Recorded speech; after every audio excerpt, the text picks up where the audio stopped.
National Weather Service office in Blacksburg, Virginia.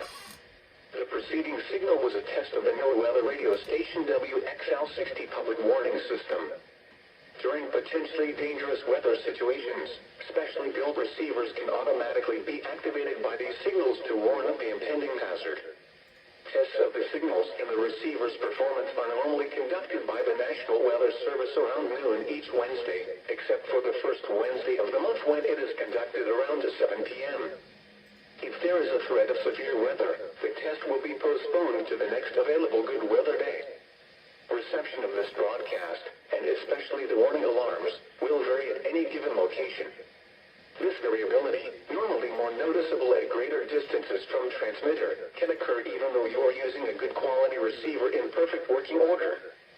To provide the most consistent and dependable warning service possible, the warning alarm will be activated for hazardous watches and warnings for the following counties in the Blacksburg County warning area: in Virginia, Allegheny, Bedford, Bland, Todd, Carroll, Craig, Floyd, Franklin, Giles, Halifax, Henry, Montgomery, Patrick, Pittsylvania, Pulaski, Roanoke, Rockbridge, and Wythe.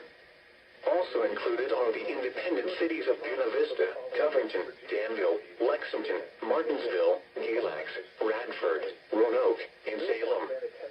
In North Carolina, the following counties are included: Rockingham and Caswell.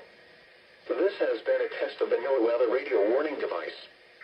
We now return to normal programming. 11 a.m. observations from around the area. In Bluefield, the temperature was 50 degrees under most.